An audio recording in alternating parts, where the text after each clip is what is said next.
Okey, tenang. Okey. Apa? Saya harap yang baik. Saya datang pun dengan niat baik. Saya tak ada apa pun. Of course saya datang bukan untuk nak saya nak selamatkanlah apa yang tu.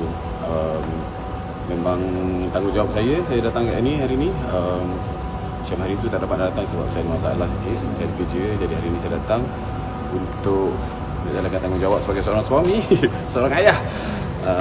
InsyaAllah, doa baik-baik je. Okay? Sorry.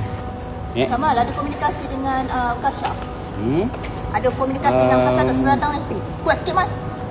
Melalui lawyer je boleh. Dia tak bagi, dia adalah sorry. Sekatan yang dilakukan. Masih ada blok Kamal ke? Ada beberapa roadblock Blok ada kan? Ada beberapa roadblock yang susah nak sampai. Itulah, so terpaksa kita hanya surat menyurat je. Ada macam zaman dulu kan, kadang mungkin saya hantar pakai burung lepas ni. Tapi fokus nak selamatkan rumah tangga lagi, Mal. Saya nervous sebenarnya, saya tak pernah sampai tempat-tempat macam ni.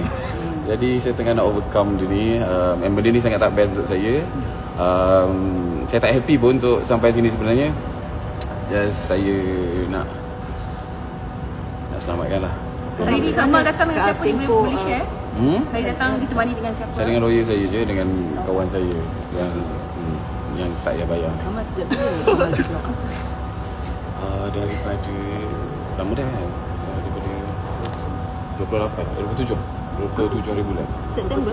September. Lama dah, tapi faham lah perempuan majuk ke semua. Sebagian tempoh tu macam mana keadaan Kamal? Baik. saya tempoh dia lah korang. Okey je, tak adalah okey, memang tak okey lah. Tapi saya cuba nak, saya tak sangka lah ending dia saya kena ke sini tu je.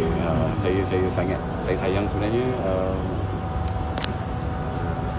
Terima kasih kerana menonton Suara Dunia. Jangan lupa untuk subscribe. Kita jumpa dalam cerita yang seterusnya.